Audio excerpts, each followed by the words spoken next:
ဘဝတစ်ခုလုံးနဲ့အရေးမကြီးတာတွေအားလုံးပေးချိန်တာ ကိုရီမှန်းချက်ကိုရပန်းနိုင်ရောက်အောင်တည်တဲ့သွားအသေးနှလုံးတွေကစိတ်ရဲ့လူကိုဖြေဖို့မကြိုးစားအားအချစ်ဆိုတဲ့အရာကိုဘဝထဲမှာဒုတိယစဉ်းစားထားမာနာမင်းသားမာနာမင်းသားမင်းတို့ပြောတာငါတော့မမပါကိုကြောင်းနဲ့ကိုပဲမာနာမင်းသားမာနာမင်းသား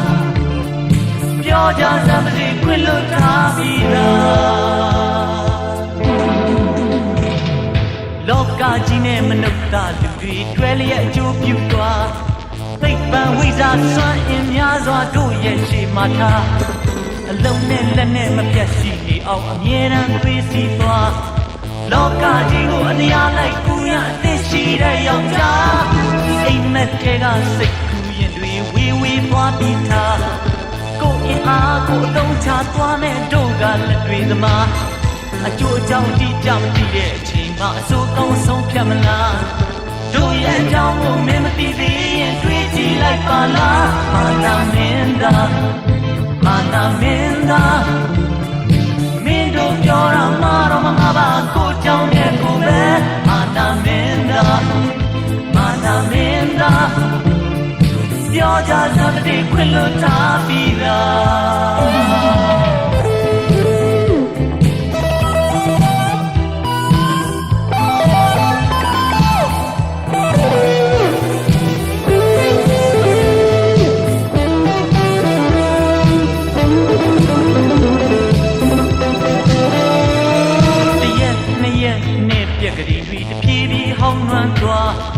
အဲ့ဒီကြမှာတအားကိုယုံကန်ထားမှသိယုံသွား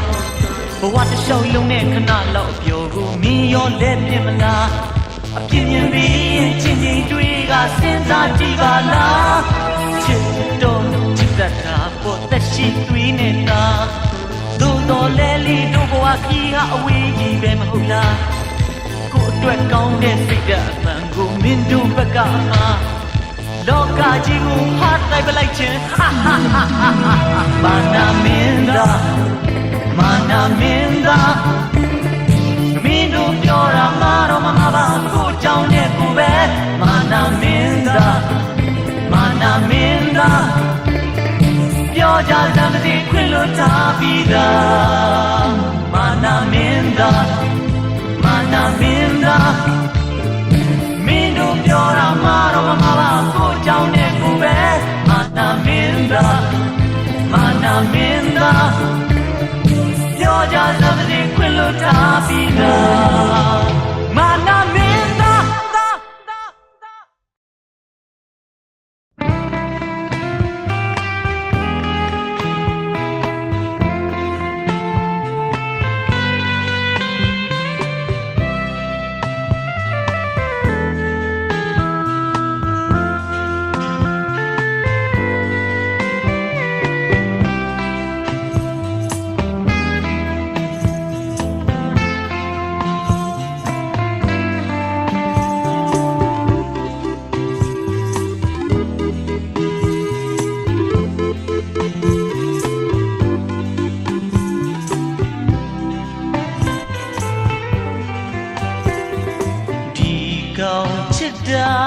ရင်တဲ့ကတီလာ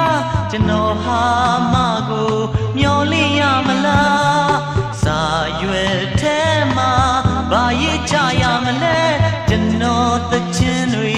တပ်ပြင်းချရပြီးအိမ်မက်ထဲမှာထက်တွေ့ရမလားကျွန်တော်ဟာအချစ်ကိုလက်ဝါးဖြတ်နေတယ်အဝင်တစ်ခါအထွက်တစ်ခါရှူလိုက်တဲ့တိုင်းရှင်သန်ခြင်းဟာမျောလင့်ချက်တစ်ခုနဲ့မမရဲ့အရှိမကောင်းမှုခြေစုံရကအသက်ဝိညာဉ်မပြည့်ပြင်းနဲ့ကျွန်တော်ကြောက်ရွံ့ဖြစ်နေပြောဖို့ကြံစီထားတဲ့စကားလုံးတွေပျောက်ဆုံးနေအသက်နှလုံးတွေတုံ့ရင်နေပြီးမရည်ပါနဲ့မမရဲ့ဒီကောင်းချစ်တာရင်တဲ့ကတီလာကျွန်တော်ဟာမကိုမျောလင့်ရမလားစာရွယ်ထဲမှာဘာရေးချရမလဲကျွန်တော်သချင်းတွေတပ်ပြင်းချရပြီးအိမ်မက်ထဲမှာ နှစ်ယောက်ထက်တွေ့ရမလားကျွန်တော်ဟာအချစ်ကိုလက်ဝါးဖြတ်နေတယ်အဝင်တစ်ခါအထွက်တစ်ခါရှူလိုက်တဲ့တိုင်းရှင်သန်ခြင်းဟာမျောလင့်ချက်တစ်ခုနဲ့မမရဲ့အရှိမ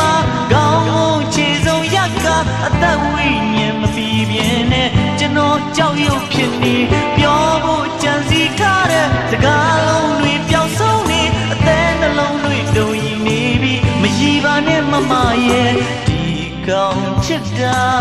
ရင်တက်ကတီလာ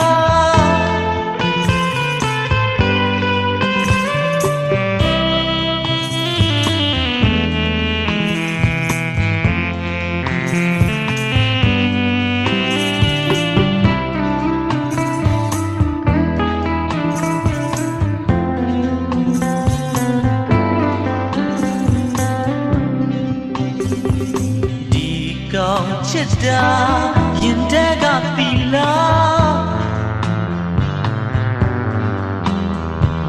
စာရွယ်ထဲမှာဘာရေးချရမလဲအိမ်မက်ထဲမှာနှစ်ယောက်ထက်တွေ့ရမှာလားအဝင်တစ်ခါအထွက်တစ်ခါရှူလိုက်တဲ့အသက်တိုင်းမမရဲ့အရှိမ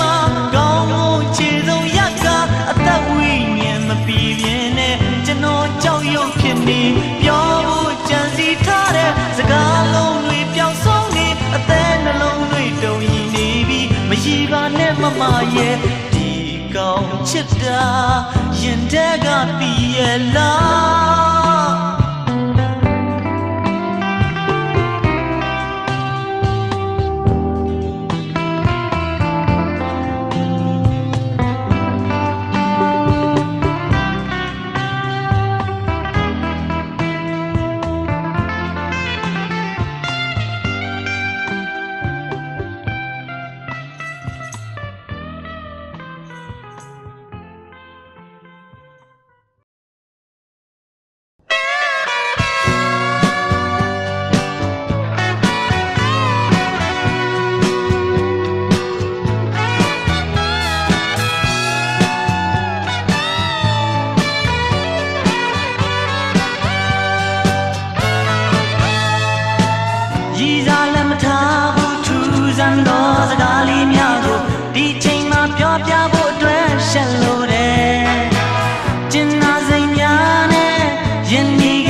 ဒီလောက်မပြောရဲ့လွန်တာပေါ်ချစ်တတ်ရင်ကောင်းကြီး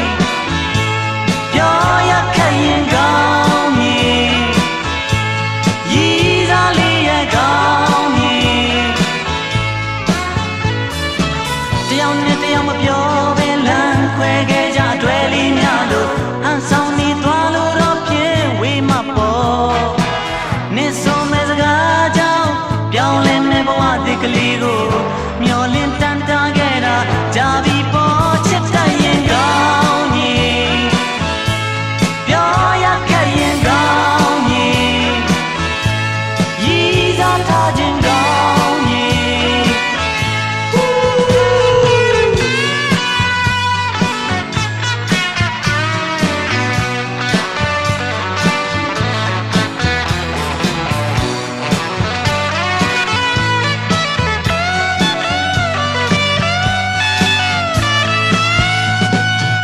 ဘင်္ဂလီများဖွေးဖွေးငိမ့်ချမ်းသောကြောင်းလမ်းလေးမှာသူငတ်ကိုဖေးဖေးမမရှောက်ချင်လို့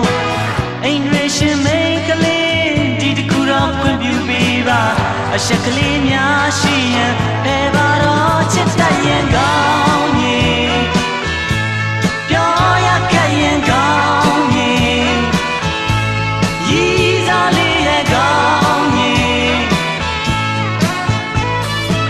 ခွင့်ပြုချက်လေးများပေးထားခဲ့တဲ့ချင်းရဲ့တိုင်းကဘာဆိုတာပွင့်ပွင့်လင်းလင်းသိခြင်းလို့ရင်ခွင်မှာအားမရနာနာတကတန်တာလာပြီကိုမေစကားကလေးကိုဖြေပါတော့ချစ်တတ်ရင်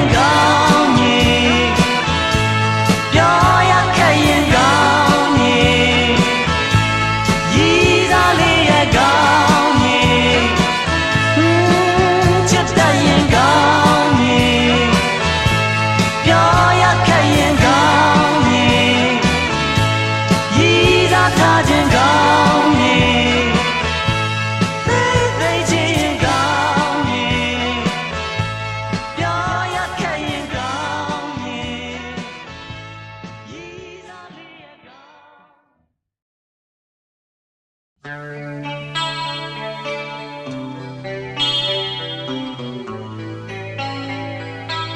်တော်မဟာမကူလူကြတဲ့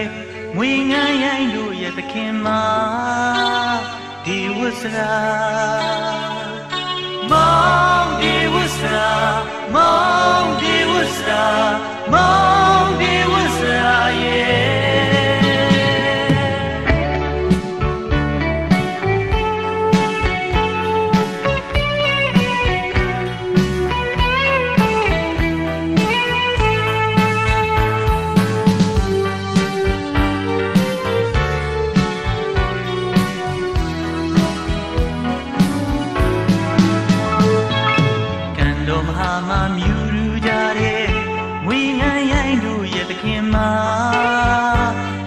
စရာ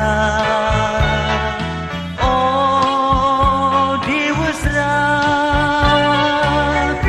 ကိုမျက်လုံးတွေမင်းသက်ပြီးမိမောက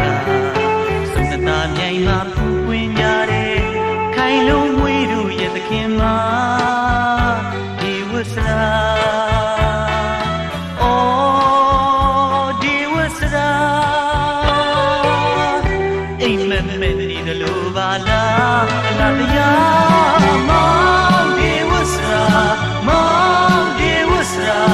mom de wasra yeah mom de wasra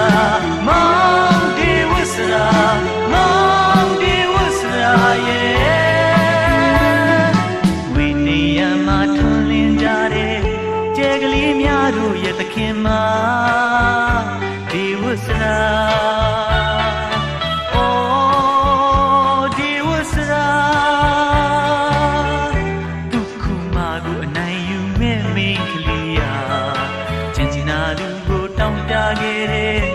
နှလုံးသားတို့ရဲ့သခင်မှာဒီဝတ်စရာအိုးဒီဝတ်စရာကိုယ့်ရဲ့ဘဝကိုပိုင်ပါလားအလားတရားမော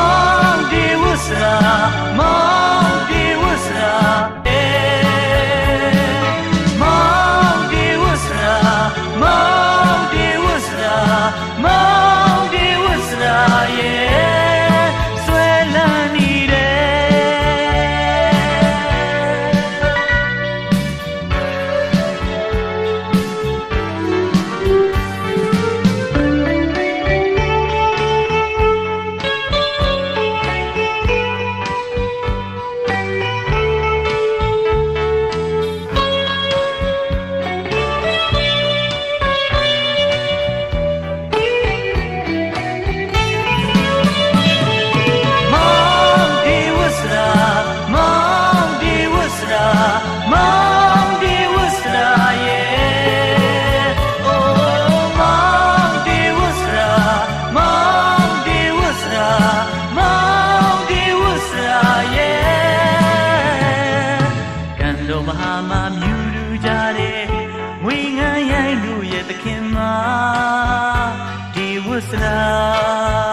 ကိုမျက်လုံးတွေမြင်သက်ပြီးမိမောကချင်နာသူကိုတောင်းတခဲ့တဲ့ကိုနှလုံးသားတို့ရဲ့သခင်မှာဒီဝတ်စရာ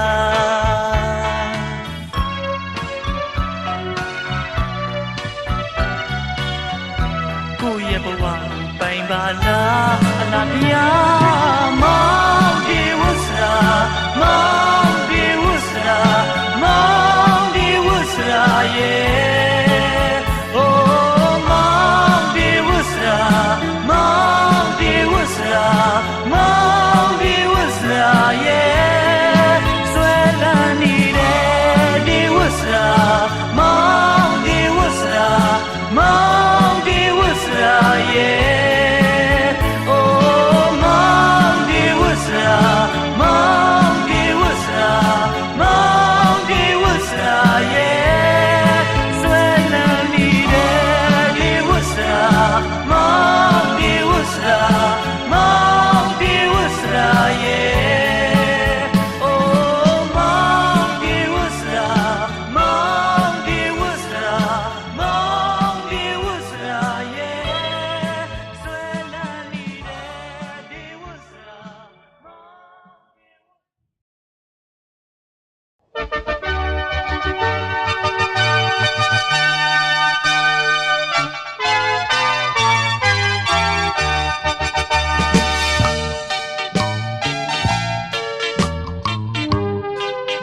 ချင်းချင်းတောင်မြင်တဲ့အတိုင်းပြောမိလို့ရွှေလက်သီးစုချခံရငယ်တငယ်ချင်းတယောက်ကိုဝေဖန်ရေးလုပ်လိုက်တာရံဖြစ်ပြီးစကားတွေထားများ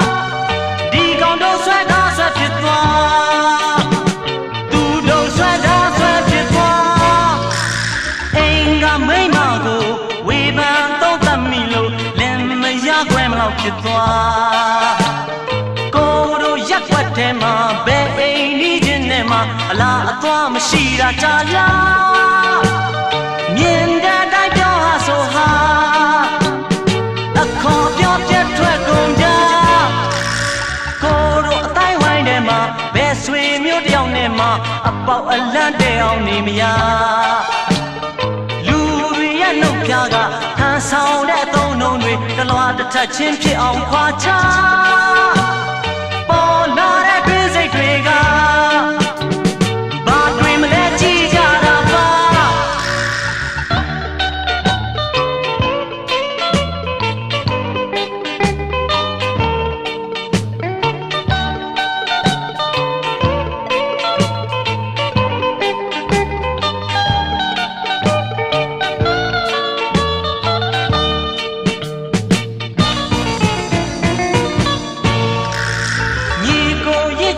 တောင်မြင်တဲ့အတိုင်းပြောမိလို့ရွှေလက်သီးစုချခံရ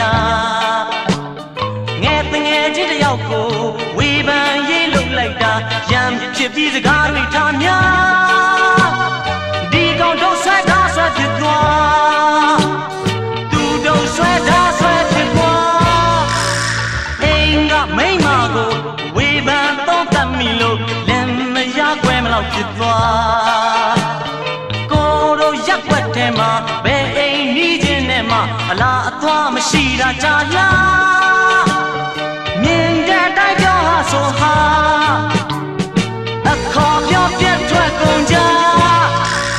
ကိုတို့အတိုင်းဝိုင်းထဲမှာဘယ်ဆွေမျိုးတယောက်နဲ့မှအပေါက်အလန့်တဲအောင်နေမရ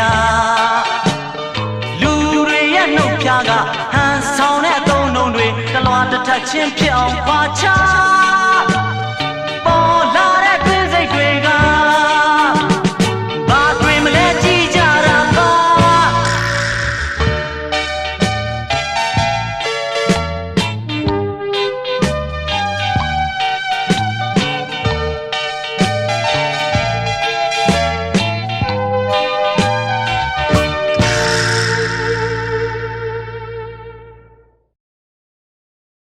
မော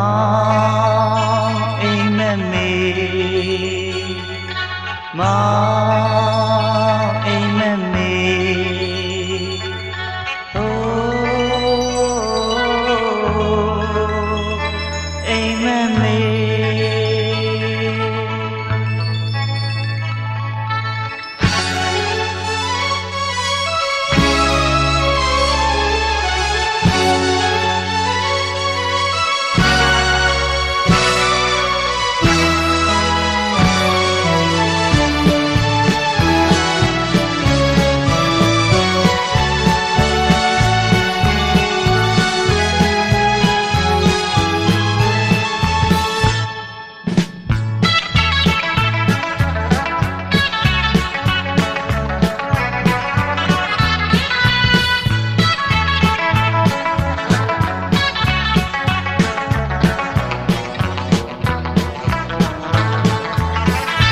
ရှင်ဘဝဟောင်းအကြောင်းနဲ့မကင်းတဲ့ရေစက်တင်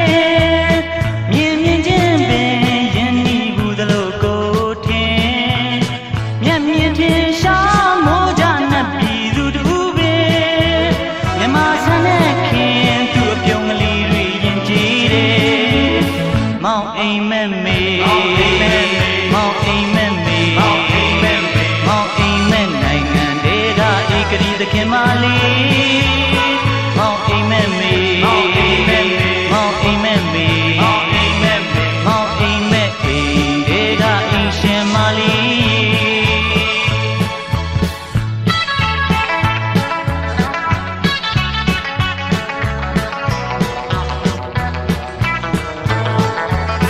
နေလေနေကအိမ်မက်ထဲကလာမင်းမေမြင်မြင်ချင်းကြွေ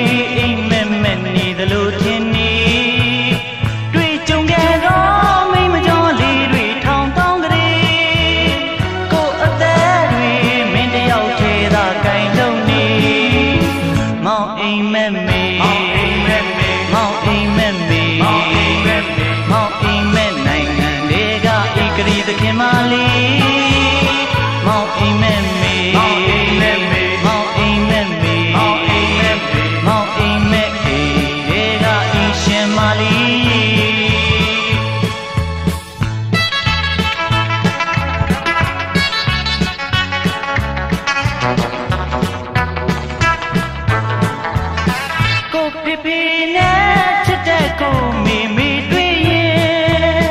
မြင်မြင်ချင်းပင်သဘောကျကြမှမြင်အောင်လေသူကိုစိတ်ဆွဲအိမ်မက်ထဲကအင်္ဂလိပ်မှာအတူနေတဲ့အခါကိုစိတ်ချမ်းသာကြည်နူးမေမောင်အိမ်မက်မေမောင်အိမ်မက်မေမောင်အိမ်မက်မောင်အိမ်မက်နိုင်ငံတွေကဤကတိသခင်မလေးမောင်အိမ်မက်မေမောင်အိမ်မက်မောင်အိမ်မက်မေမောင်အိမ်မက်မောင်အိမ်မက်တွေကဤရှင်မလေး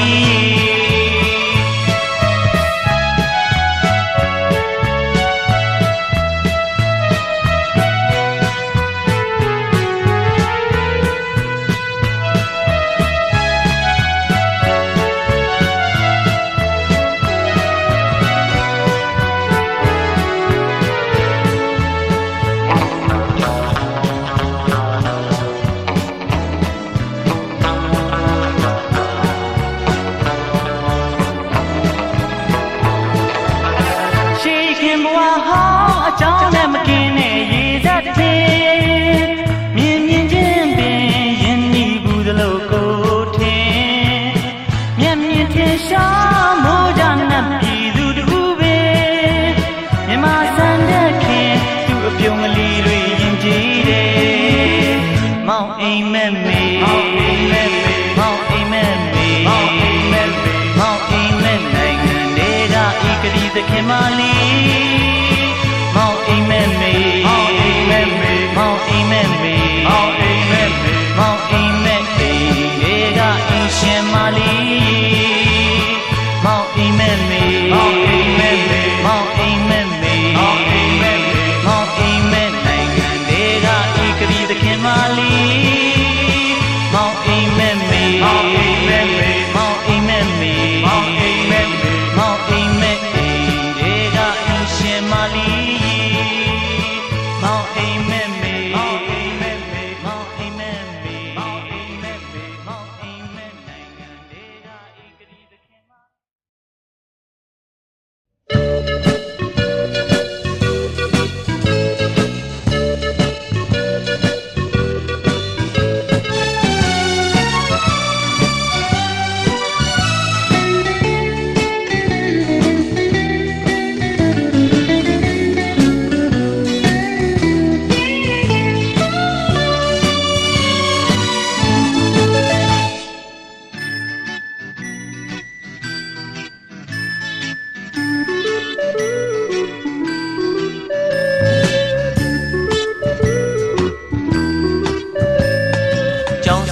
ချိန်မိုးတဲ့တဲ့ရွာလွေအိတ်လီနဲ့ကောင်းမလီမိုးမင်းကြီးကိုမော့ကြည့်ပြီးတော့ငိုမဲမဲနဲ့မိုင်တွင်ကြီးထီးကလေးကိုအသာဖွင့်ပြီးသူ့အတွက်ကိုကသွားပြီး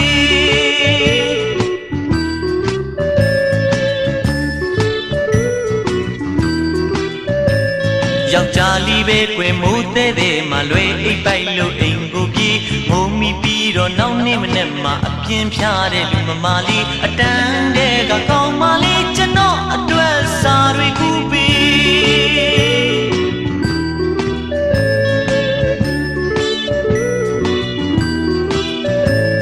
ပလဲလုံးလေးတွေရွယ်လုံးလေးတွေစီရေးထားတဲ့ဒီလေရေးတယောက်နဲ့တယောက်ခါနှစ်ယောက်ဖြစ်သွားတဲ့ကျွန်တော်နဲ့ကြောင်းကကောင်းမလေးကြောင်းသွားဖို့တငယ်ချင်းကျွန်တော်ရဲ့နတ်သမီးလေး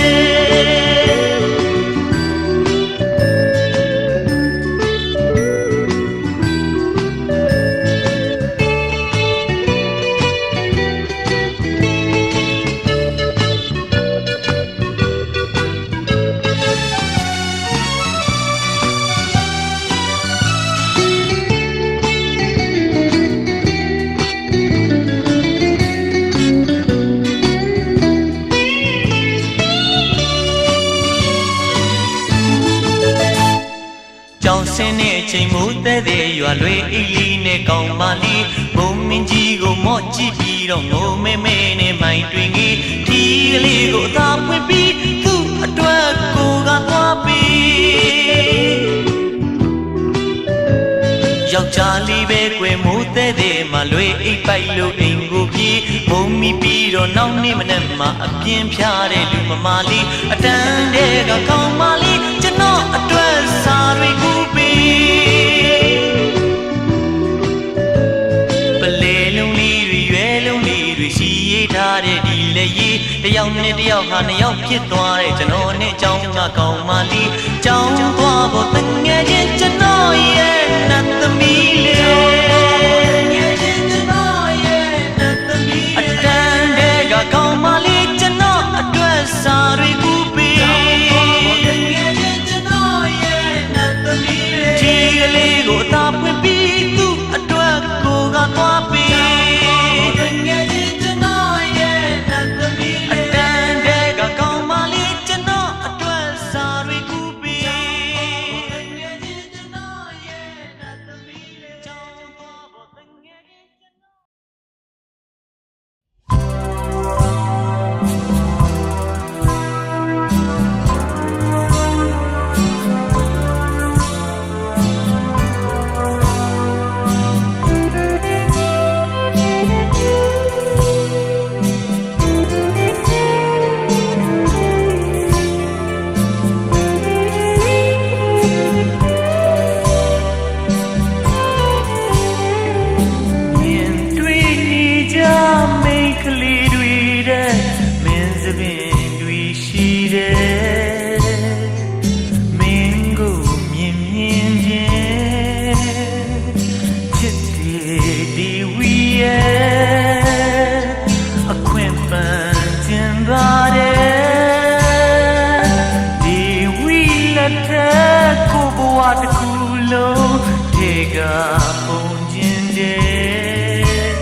နေ့တစ်နေ့မှချိန်ကုန်တာတွေကြိုးရှိရင်စိတ်တစ်စိတ်ဟာလူငကိုဆိုရင်ကောင်းလိမ့်မယ်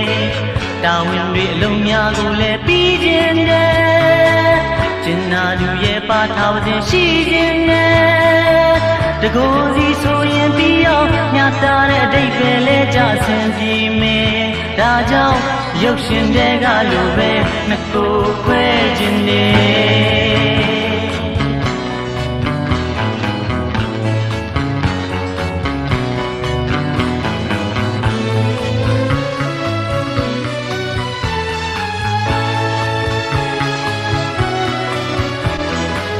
ကိုဘဝမှာအရာရာဆင်ပြေမှုရအောင်ရဲရင်စွာပြီးပြီးပြင်းပြင်းကြိုးစားတယ်တခါတလေမှလက်ခင်းတာတွေရှိလာမယ်ဒီချိန်မှာပတ်ဝန်းကျင်ကိုအားနာတယ်ကိုယ်တိုင်ဆင်မပြေသေးတော့ကြိုးစားရင်ရုန်းကန်ရင်နဲ့ချာချာလေ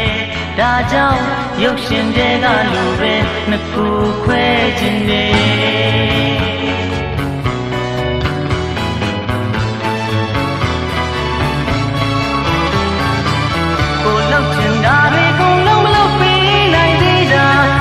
ကလေးဆိုမျက်နှာပူတယ်အကုန်လုံးကိုအဆင်ပြေနိုင်ရဲ့ပြေကလေးပန်းဒီခြင်းတန်နိုင်ရင်ကိုခွဲရင်တဲ့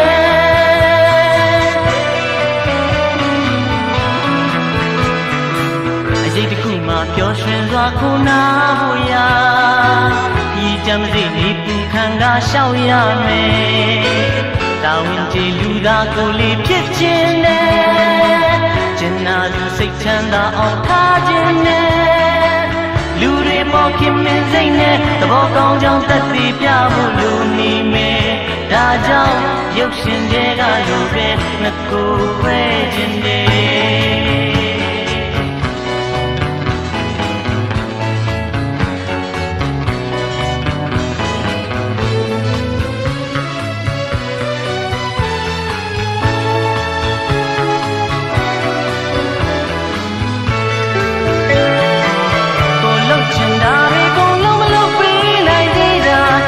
တလီဆိုအာနာတဲ့ကွယ်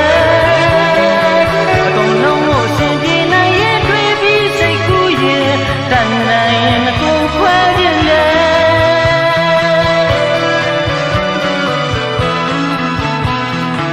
နေ့တစ်နေ့မှအချိန်ကုန်တာတွေကြိုးရှိခြင်းစိတ်တစ်စိတ်ဟာလူနှစ်ကိုဆိုရင်ကောင်းလိမ့်မယ်တာဝန်တွေအလုံးများကိုလည်းပြီးခြင်းနဲ့ကျင်နာလူရဲ့ပါထားခြင်းရှိခြင်းနဲ့တကိုယ်စီဆိုရင်ပြီးအောင်ညတာတဲ့အတိတ်ပဲလဲကြဆင်ပြေမယ်ဒါကြောင့်ရုပ်ရှင်တွေကလိုပဲနှစ်ကိုယ်ခွဲခြင်းနဲ့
ယောက်ျားကောင်းတယောက်မောင်မပေါင်းတစ်ထောင်နတ်သမီးလေးတစ်ဖက်လေး900ကိုအပါမဝိုင်းရန်ကခါစားတော့ကြည်နမ်းမှုရမယ်အကောင်ထင်သလားချင်းချင်းတတ်တဲ့နှလုံးသားရဲ့အလို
မှာယောက်ျားကောင်းတယောက်အဆုံးဖြတ်ဟာဒီအကျွင်းနဲ့ချစ်သူဒီဝီအပါမှာကိုယ်နှလုံးသားအတိတ်ထန်ဒီစေသာကျင်ညာသူတယောက်ကောင်းပဲပုံပဲသူတစ်သောင်းနေပါစေကိုလည်းမလားဒါဆိုရင်ဒါပဲကျန်တာတွေမြင်နေလွယ်ဒီရင်မတရားထဲပဲမြင်နေမှာကိုယ်နှလုံးသားကောင်းမာတယ်ဆိုမလားကိုမင်းကလွယ်ရင်ကျင်နာမထား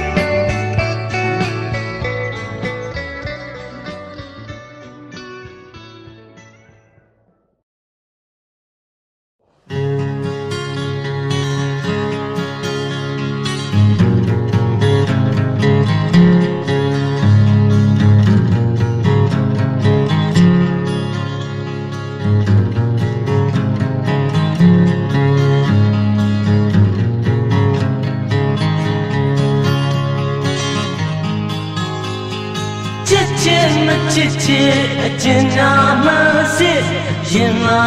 တမ်းဖြစ်စီကြားကြမကြားကြကျွန်တော်ဟာဒီစကားအချိန်တရာထပ်ပြောနေမလျှော်သောဇယ်လုံးလာတွေနဲ့တူမျက်လုံးမူရုံတန်သက်သက်လေးအိုးနေနိုင်သူလေးနေနိုင်သူလေးအိုးနေနိုင်သူလေးနေနိုင်သူလေး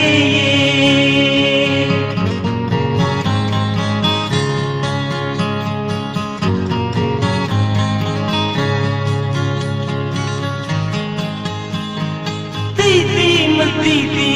သူမမြင်အောင်ကြည့်ကျွန်တော်ဟာအကြည့်သခိုးလေးဖဖမဖဖဆောင်းမှန်မှန်ရဲ့အကျဉ်းသာဖြစ်ကလေးတွေသူလေးနဲ့မထားလဲရှိပါစေအကျဉ်းညာ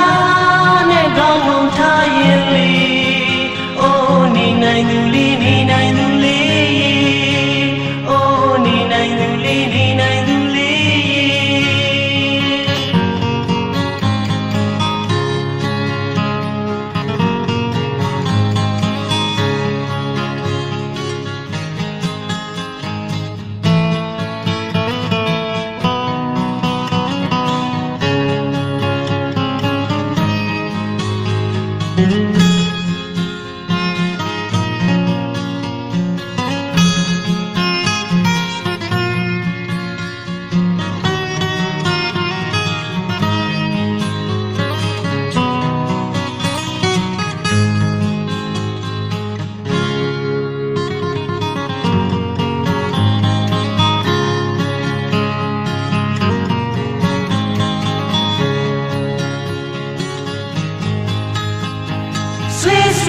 ဆွေဆွေ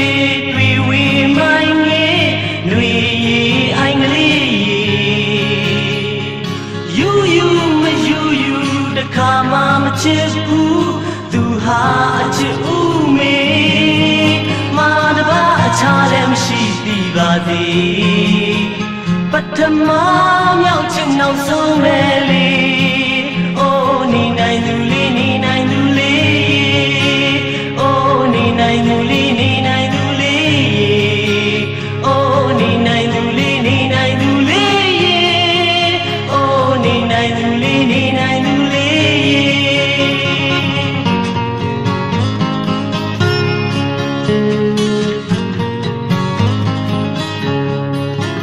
အိုးနေနိုင်သူလေးနေနိုင်သူလေး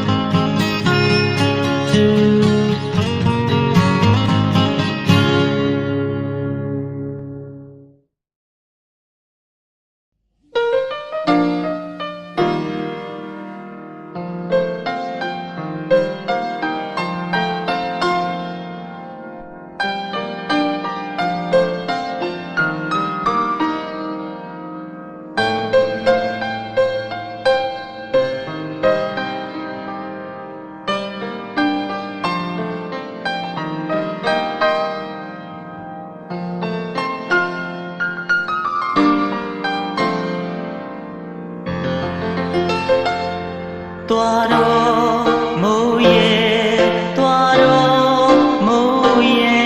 သွားတော့မိုးရေသွားွယ်သွားတော့မိုးရေသွားတော့မိုးရေသွားတော့မိုးရေသွားွယ်ဒုဘဝအတွက်အာယုဥကလေးရဲ့ဒုဘဝရဲ့လက်နဲ့ခင်းနေဒုတသက်အတွက်လေးပြင်းရင်ကလေးရဲ့မတွေ့မဲ့အတူမမျောခြင်းတော့ဘူး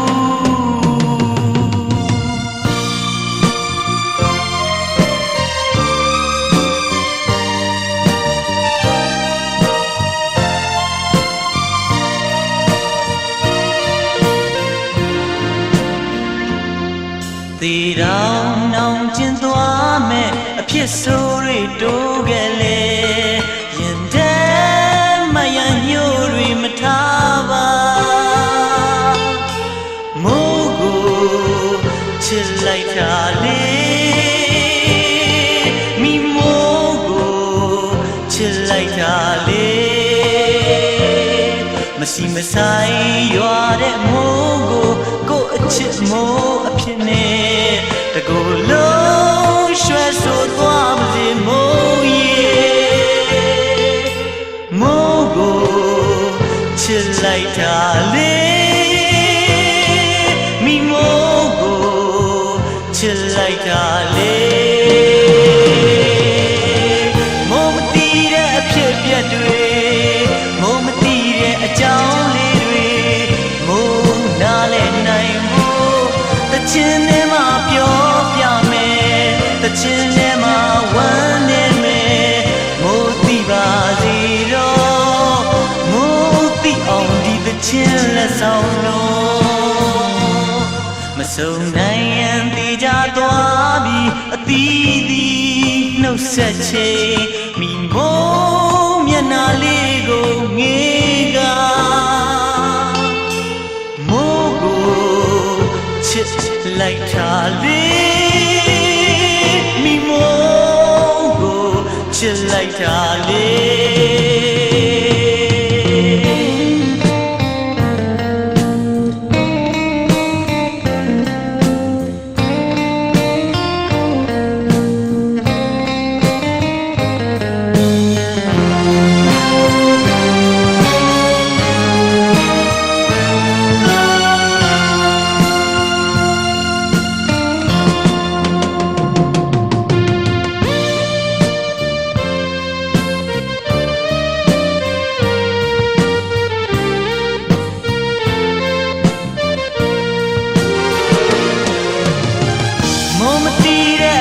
ပြက်တွေမိုးမတီးတဲ့အကြောင်းလေးတွေ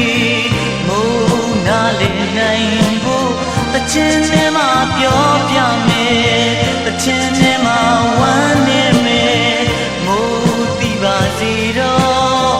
မိုးတီးအောင်ဒီတချင်လက်ဆောင်လို့မစုံနိုင်ရင်တည်ကြသွားပြီးအသီးသီးနှုတ်ဆက်ချိန်မိမိုးမျက်နှာလေးကိုငေးကမိုးကိုချစ်လိုက်တာလေမိမိုးကိုချစ်လိုက်တာလေ